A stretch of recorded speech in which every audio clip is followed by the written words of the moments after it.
அந்த இளைஞரான தனது கணவரிடம் கேட்கிறார். கேட்டோடனே அந்த இளைஞர் கொஞ்ச நேரம் யோசிச்சுட்டு சொல்றாரு, இல்ல, இது உன்னுடைய உடல், உனக்கான முடிவையும் நீ எப்படி இருக்க வேண்டும் என்ற நிலையையும் நீதான் முடிவு செய்யணும். நான் கணவனாகவே இருந்தாலும் கூட அதெல்லாம் முடிவு செய்வதற்கான உரிமை என்னிடம் கிடையாது அப்படின்னு சொல்றான்.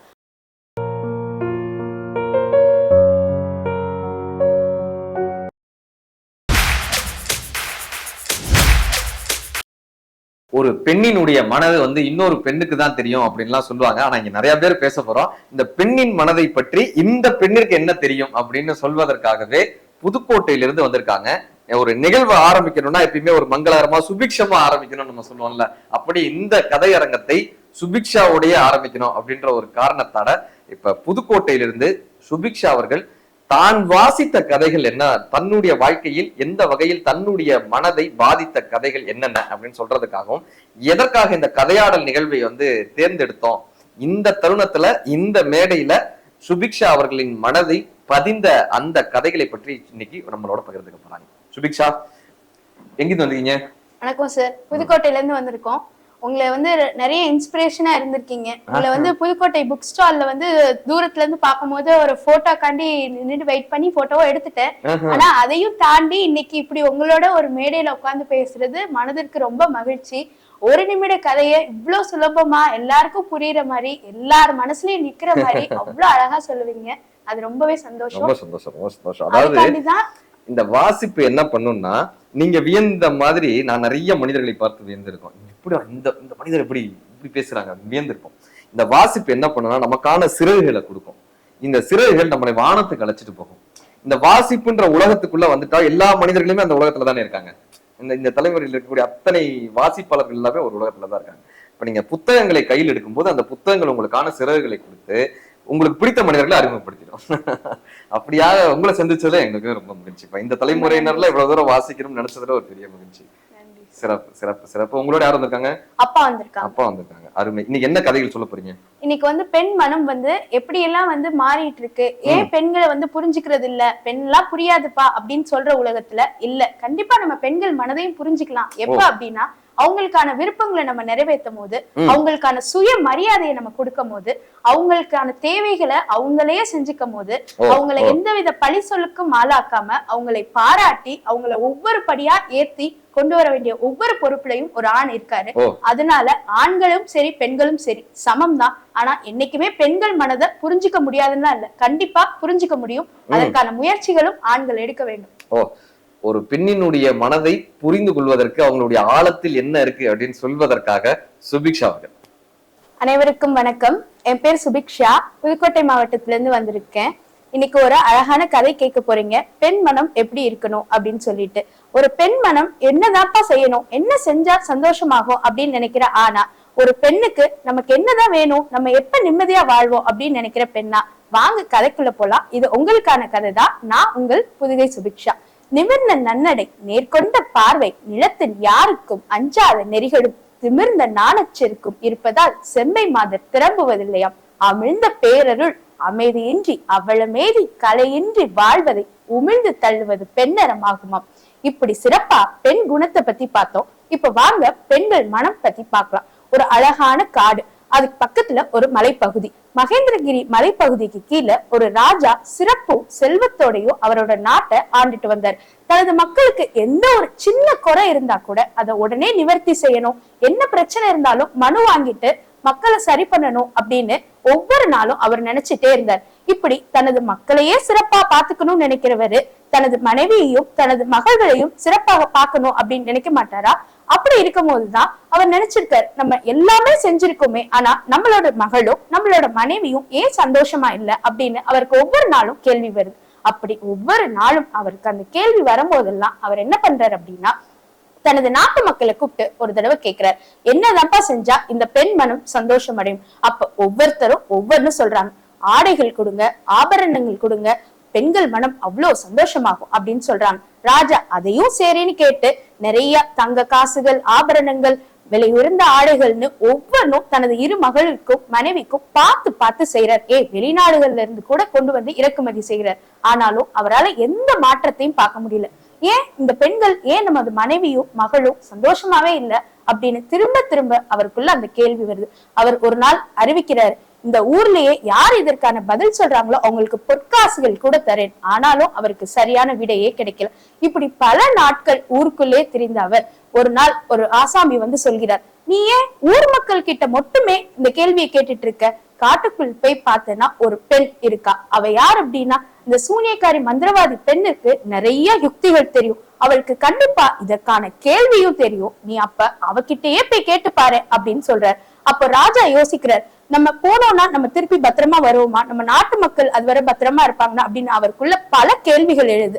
ஆனாலும் என்ன பண்றாரு அப்படின்னா, சரி நம்ம குடும்பத்தை எப்படி சீரும் செய்யமா வைக்கிறதுக்கு ஒரு ஆலோசனை கிடைக்குது அப்படின்னா அதற்கான பதில் அவகிட்ட இருக்கும் அப்படின்னு சொல்லிட்டு காட்டுக்குள்ளேயும் போறாரு. காட்டுக்குள்ள போகும்போது பல பேர் பல விதமா அவரை பயமுறுத்துறாங்க. ராஜா, நீங்க போனீங்கன்னா திருப்பி உயிர் பிழைக்க மாட்டீங்க, காட்டுக்குள் போக வேண்டாம், அந்த சூனியக்கார பெண்ணிடம் தனியாக போய் சிக்கிக்காதீங்க அப்படின்னு பலவித ஆலோசனைகள் கூறினாலும் ராஜா அதையெல்லாம் தாண்டி இல்ல, என் குடும்பத்திற்காக என் குடும்ப நலனுக்காக நான் அந்த ஆலோசனைய அந்த சூனியக்காரி பெண்மணியிடம் போய் கேட்கதான் போறேன் அப்படின்னு சொல்லிட்டு ராஜா தைரியமா காட்டுக்குள்ள போறார். ராஜா காட்டுக்குள்ள போகும்போதே அவரை சுற்றி நிறைய படை தளபதியினர், குதிரை, இப்படி எல்லாரும் வந்தாலும் ராஜா சொல்றாரு, என்னோட சுயநலத்திற்காக நான் ஒருபோதும் எந்த மக்களையும் அச்சுறுத்த மாட்டேன். நான் தனியாவே போய் சூனியக்காரை சந்திப்பேன். அவ இதுக்கு என்ன பதில் சொல்லலான்னு பாப்பா, அவ என்னை எதுவுமே செய்ய மாட்டா அப்படின்னு அவ்வளவு ஒரு தைரியமாக சொல்றார். அப்படி தைரியமா சொல்லியும் போய் சந்திக்கிறார். அந்த சூனியக்காரை சந்திக்கும் போது அவர் ரொம்ப ஆக்ரோஷமா இருக்கா. மக்கள் எல்லாரும் பயப்படுறாங்க, ராஜா திரும்ப வந்துருவாரு அப்படின்னு. ஆனா ராஜா திரும்ப வர்றார். ஆனா எந்த பதிலும் இல்லாம வர்றார். அப்பதான் அந்த சூனியக்கார பெண்மணி சொல்றா, நீங்க உங்கள் நாட்டிலிருந்து ஒரு இளைஞரை எனக்கு திருமணம் செய்து வைத்தால் தான் இதற்கான பதிலை நான் சொல்வேன் அப்படின்னு சொல்லிட்டு அவ சொல்றா. ராஜா சொல்லிட்டார், இதற்காண்டிலாம் நான் என் நாட்டு மக்களை கஷ்டப்படுத்த முடியாது, இது என்னோட தனிப்பட்ட குடும்ப விஷயத்துக்கான ஆலோசனை தவிர என் நாட்டு மக்களை ஒருபோதும் எந்த நொடியிலும் நான் கஷ்டமே படுத்த மாட்டேன் அப்படின்னு சொல்லிட்டு அந்த இடத்தை விட்டு கிளம்பிடுறாரு. இந்த செய்தி ராஜா அவர்கள் அரண்மனை வந்தோன்னு அப்படியே தீயா பரவுது.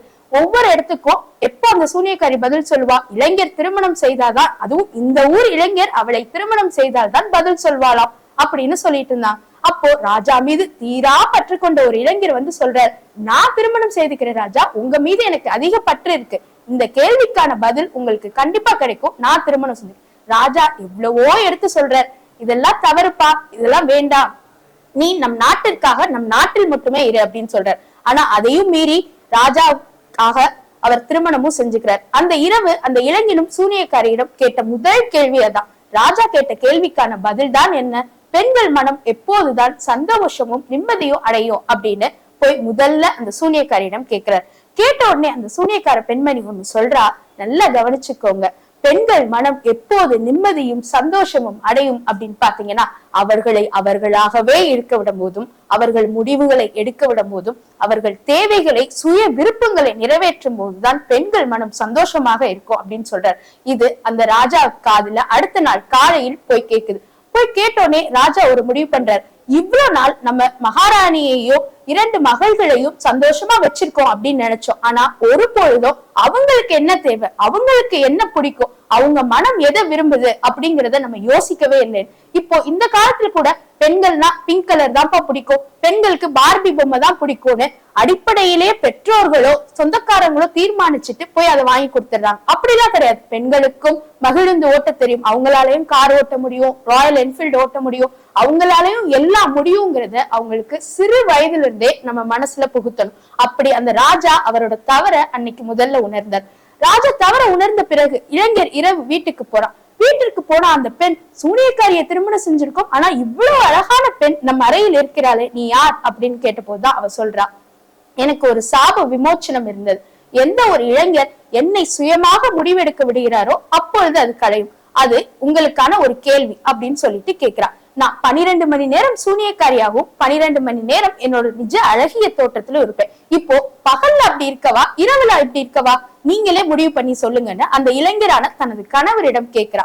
கேட்டோடனே அந்த இளைஞர் கொஞ்ச நேரம் யோசிச்சுட்டு சொல்றாரு, இல்ல, இது உன்னுடைய உடல், உனக்கான முடிவையும் நீ எப்படி இருக்க வேண்டும் என்ற நிலையையும் நீதான் முடிவு செய்யணும். நான் கணவனாகவே இருந்தாலும் கூட அதெல்லாம் முடிவு செய்வதற்கான உரிமை என்னிடம் கிடையாது அப்படின்னு சொல்றான். அப்போ அந்த சூனியக்காரி சொல்றா, என்னோட சாபம் இப்ப நிவர்த்தி ஆயிடுச்சு, நான் இப்ப முடிவு பண்றேன், நான் நாள் முழுவதும் 24 மணி நேரமும் உங்கள் மனைவியாக சாதாரண பெண்ணாக இனிமேல இருந்து வாழ போறேன். நீங்க எல்லாரும் நினைக்கலாம், என்னப்பா இது 21ஆவது நூற்றாண்டு வந்துருச்சு, இப்ப கூடயா பெண்களை சுயமா முடிவெடுக்க விடுறது இல்ல அப்படின்னு சொல்றாங்களே. இல்லங்க, காலம் மின்னல் வேகத்துல ஓடிட்டு தான் இருக்கு. ஆனா அந்த காலத்தை சுத்துற கடிகாரத்துக்குள்ள இருக்க முள் திரும்ப திரும்ப அந்த வட்டத்தையே தான் சுத்திட்டு இருக்கு. அதே மாதிரிதான் பெண்களும் தாய், மனைவி, குழந்தை, அக்கா, தங்கச்சின்னு பலவித பரிமாணங்களை அவங்க வாழ்க்கையில எடுக்கும் போது தனது கணவரையோ அப்பாவையோ சார்ந்துதான் முடிவெடுக்கவும் அவங்களோட ஆலோசிச்சு அவங்களுக்கு அனுசரணையான முடிவையும் தான் எடுக்க முடியுது. அந்த நிலை கண்டிப்பாக மாற வேண்டும். ஒவ்வொரு பெண்களும் மாற வேண்டும். இன்னைக்கு இவ்வளவு தூரம் 8 மணி நேரம் பயணத்துல எனக்கு இங்க வரக்குள்ள அவ்வளவு சந்தேகம். இந்த இடத்துலதான் இந்த நிகழ்ச்சி நடக்குதா, கண்டிப்பா எல்லாரும் வருவாங்களா, நம்மள எடுப்பாங்களா அப்படின்னு பல சந்தேகம். ஆனா ஒரு துளியும் மனதில் சந்தேகம் இல்லாமல் என் மீது கொண்ட ஒரே அன்பினால் என்னை இங்க கூட்டி வந்தது 8 மணி நேரம் பிரயாணத்துல எங்க அப்பா. அவர் நினைச்சிருந்தா வேற எந்த பொருள் வாங்கி கொடுத்து என் மனதை சந்தோஷப்படுத்திருக்கலாம். இல்ல, ஒரு மகளா அவ என்ன ஆசைப்படுறா, இந்த கதையரங்கத்துல அவ பேசணும், இதுதான் அவள் மனதில் இருக்க விருப்பம்னு சொல்லி 8 மணி நேரம் உட்கார்ந்து வந்து அவருடைய வேலைப்பழுக்கள் எல்லாம் விட்டுட்டு இங்க உட்கார்ந்து என் கதையை கவனிக்கிறாருன்னா பெண்கள் மனம் புரியாதுன்னா இல்ல, பெண்கள் மனது புரியும். பெண்கள் விரும்புவதை செய்ய விடும் போது பெண்கள் கண்டிப்பாக முன்னேறுவதற்கான வாய்ப்புகளும் இருக்கு. பெண் மனம்லாம் புரியாதுப்பா, அது ரொம்ப கஷ்டம் அப்படிங்கறதுல அந்த காலம். பெண்கள் விருப்பத்தோடு அவங்களுக்கு சுயமரியாதையும் சுய சம்பாத்தியத்தையும் கொடுத்தால் இந்தியா என்னங்க 2047 வல்லரசு ஆகுறது, நாளையே வல்லரசு ஆகுவதற்கு கூட வாய்ப்பு இருக்கிறது. மகள்களை பெற்ற அப்பாக்கு மட்டும்தான் தெரியும் முத்தம் காமத்தை சார்ந்ததில்லை. அதே போல்தான் சிறந்த தந்தையை பெற்ற மகளுக்கு மட்டும்தான் தெரியும் தன் தந்தை ஒரு ஆண் தேவதை, ஒரு ஆண் தெய்வம் என்று. அப்படி ஒவ்வொரு பெண்ணுக்கும் உறுதுணையா எல்லா ஆண்களும் இருக்கணும். பெண்கள் தைரியமா முடிவெடுக்கணும். தங்கள் மனதில் இருப்பத உறக்க உலகிற்கு சொல்லி சந்தோஷமா ஒவ்வொரு நாளும் அவங்க வாழ்க்கையை வாழணும். இவ்வளவு நேரம் பொறுமையா என் கதையை கேட்ட அனைவருக்கும் நன்றி, வணக்கம். சுபிக்ஷா, இப்ப நீங்க சொன்ன கதை ஒரு சீன நாட்டில் இருந்த ஒரு கிராமிய கதை. அதை நினைவூட்டியதற்கு ஒரு மிகப்பெரிய நன்றி. இந்த கதையினுடைய சிறப்பு என்னன்னா, ஒவ்வொரு கதையுமே ஏதோ ஒரு கதையிலிருந்து தொன்று தொட்டு வர்றதாகவே இருக்கு. இந்த நதி மூலம் ரிஷி மூலம் மட்டும் இல்ல, கதைகளுக்குமே நீங்க மூலம் கண்டுபிடிக்கவே முடியாது. இந்த கதை எங்கிருந்துப்பா வந்துச்சு? பாட்டி வடை சுட்ட கதை கிட்டத்தட்ட 500 வருடங்கள் பழமையான கதைன்றாங்க. கிரேக்கத்துல இருந்து வந்ததுன்னா சொல்றாங்க. அப்படி ஒவ்வொரு கதைகளுக்குமே நதி மூலம் ரிஷி மூலம் நம்ம கண்டுபிடிக்கவே முடியாது. கதைகளுக்கும் அப்படிதான். அப்படி இந்த கதைகள் ஏற்கனவே நம்ம கேட்டிருந்த ஒரு கதையா இருந்தாலும் கூட அதை நீங்க சொல்லக்கூடிய இந்த வயதுல இந்த கதையை எடுத்து ஒரு பெண்ணினுடைய மனதுக்கு ஆப்டான ஒரு கதையா அந்த கதை இருக்கும் அப்படின்னு சொல்லிருக்கீங்க. அதாவது ஒரு புதுக்கவிஞர் தான் எழுதினாரு, உங்கள் வீடு சொர்க்கமாக இருக்க வேண்டும் என்றால் வீட்டில் இருக்கக்கூடிய பெண்கள் தேவதையாக இருக்க வேண்டும். நாங்க சரி, வீட்டுல இருக்கக்கூடிய அது அப்படியே ஒய்ஸ் வேஷா நீங்க சொன்ன கதை ஒய்ஸ் வேஷா என்ன அர்த்தம்? வீடு சொர்க்கமா இருக்கணும்னா பெண்கள் தேவதையா இருக்கணும்னு எழுதினார்ல, பெண்கள் தேவதையா இருக்கணும்னா நீங்க வீட்டை முதல் சொர்க்கமா வச்சுக்கங்கப்பா, நாங்க தானா தேவதையாக இருப்போம் அப்படின்னு நீங்க சொல்ற மாதிரியான ஒரு கதையா இருந்தது. அப்படியே சொல்லுவாங்க, இருக்கிறதுலே கொடிது என்ன பாட்டின்னு கேட்டார் முருகப்பெருமான் போட்டு. கொடிது என்ன பாட்டின்னு? கொடிது கொடிது வறுமை கொடிது, அதனினும் கொடிது இளமையில் வறுமை, அதனினும் கொடிது ஆட்குணா கொடுநோய், அதனினும் கொடிது அன்பிலா பெண்டீர், அதனினும் கொடிது அவள் கையால் உண்பதுதான் என அப்படியே சொல்லுவாங்க. என்ன பார்த்தோம்னா, ஒரு பெண் எப்பப்ப அன்பு இல்லாம போவான்னா அவளை புரிஞ்சுக்கவே மாட்டான்னு ஒரு கணவன். புரிஞ்சுக்கவே இல்லாத ஒரு ஆணோடு அவர்களால குடும்பம் நடத்தும் போது அன்பில்லாத ஒரு பெண்டீரா போயிடுவாங்க. அவங்க சாப்பாடு போடுறதுல அன்பே இருக்காது. அன்பில்லாத ஒரு உணவை உண்ணக்கூடிய சூழ்நிலை எப்ப வரும்னா அவர்களை புரிந்து கொள்ள முடியாத ஒரு தருணங்கள்ல அது வந்துடும். அதனாலதான் வள்ளுவர் சொல்வார், இல்லவள் இல்லதன் மாண்பானால் உள்ளதன் இல்லவள் மானாக்கடைனார். ஒருத்தனுக்கு அழகான மனைவி, அன்பான துணைவி கிடைச்சிட்டாங்கன்னா அங்க உலகத்துல கிடைக்கிறதுக்கு வேற எதுவுமே இல்லப்பா.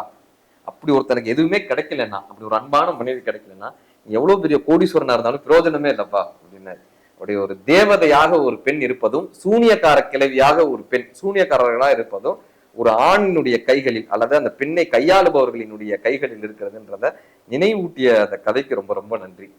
இது எல்லாவற்றையும் தாண்டி உங்களுடைய அப்பாவை நீங்க அழைச்சிட்டு வந்து அப்பாவை பற்றிய ஒரு அருமையான தருணம் சொல்லியிருந்தீங்க.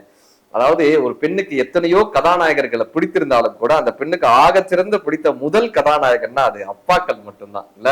அதனாலதான் நாமுத்துக்குமார் எழுதுவார், அப்பா யாருப்பா அப்படின்னாங்க.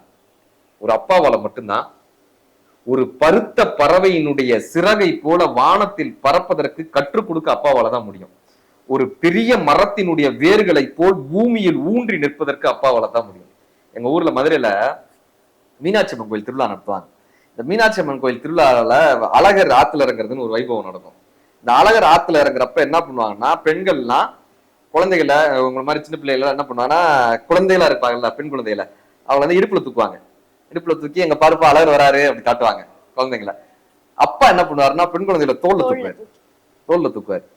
அப்பா தோல்ல தூக்கி என்ன பண்ணுவாரு, எங்க பாடுறா அழகர் வராடுறா அப்படின்னு பெண் குழந்தை காட்டுவாங்க. என்ன பார்த்தோம்னா, அம்மா நான் பார்த்த உலகத்தை என் பொண்ணும் பார்க்கணும்னு ஆசைப்படுவாங்களாம் அம்மாக்கள். நான் பார்த்த உலகத்தை என் பொண்ணும் பார்க்கணும்னு.